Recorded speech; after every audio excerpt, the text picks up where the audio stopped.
Welcome back to our study of we. This is week 4, and just looking at the power of we. And this week is all about a word that I find so important to the life of a believer in Jesus. And it's just that we are different.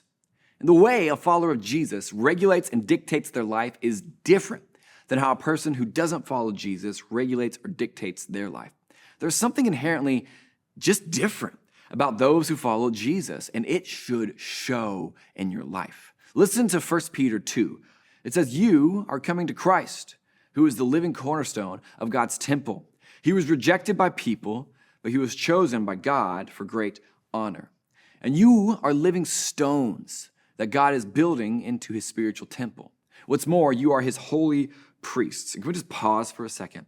See, even in this letter, Peter says you here. And we can take it and think, oh, he's talking to me specifically, but it's not just the singular that he's using it is the plural. He says you, and then he says are living stones, plural. He says you, and then are priest, plural. Meaning that even when we see that word you, it is speaking to us, and not always just a singular you. There are so many times in the Bible, because of its power and the work of the Spirit, that it can feel like it's talking directly to us, and that's true. But it's also always talking to the body of believers. And this verse goes on, and it says, "Through the mediation of Jesus Christ, you offer spiritual sacrifices that please God. As the scriptures say, I am placing a cornerstone in Jerusalem, chosen for great honor, and anyone who trusts in him will never be disgraced. Yes, you who trust him recognize the honor God has given him. But for those who reject him, the stone that the builders rejected has now become the cornerstone. And he is the stone that makes people stumble, the rock that makes them fall. They stumble because they do not obey God's word, and so they meet the fate that was planned for them. But you are not like that, for you are a chosen people." And again, pause. Man, I love that the NLT phrases it that way. It says, but you are not like that. I wish we could apply that verse to every piece of culture and every piece of the world that we see around us. Because so often it feels like everyone around us, everyone in the world is chasing after the wrong things, but you are not like that. It feels like everyone is falling away from morality, and each day we're just taking another step away from goodness, but you are not like that. It feels like we are only supposed to care about ourselves and elevate the self and elevate our needs, our wants, our truths, but you are not like that. It feels like we're supposed to hate our neighbor, hate those who hate us, hate those who disagree with us, strike back quickly, attack those who think differently, but you are not like that. We are different. And the power of we is when we all truly believe we can and should live differently. We move from a feeling like it is just ourselves out there living alone to feeling like we are in this together. We truly become a we who are different. And the verse goes on, and it says, "But you are not like that. For you are a chosen people. You are royal priests, a holy nation, God's very own possession. As a result, you can show others the goodness of God, for he called you out of the darkness and into his wonderful light. Once you had no identity as a people.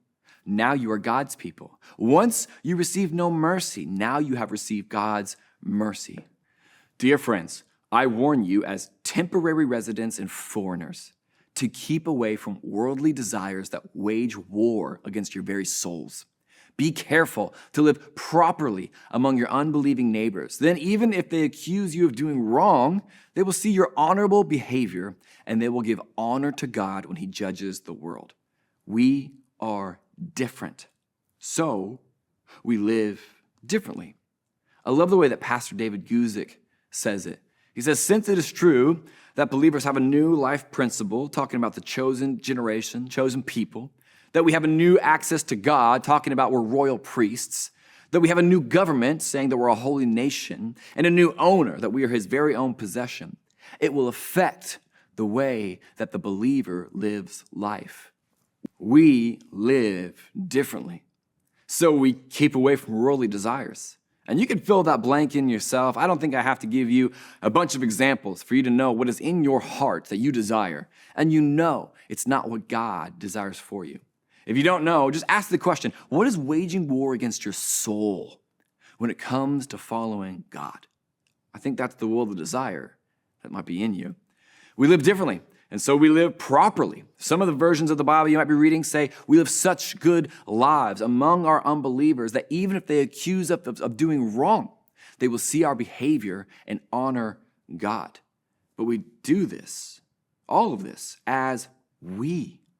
We do this as a chosen people, as a holy nation, as a royal priesthood, as friends, as temporary residents and foreigners. We do this together, the power of we. Because when we do it together, we never have to feel like we're doing it alone.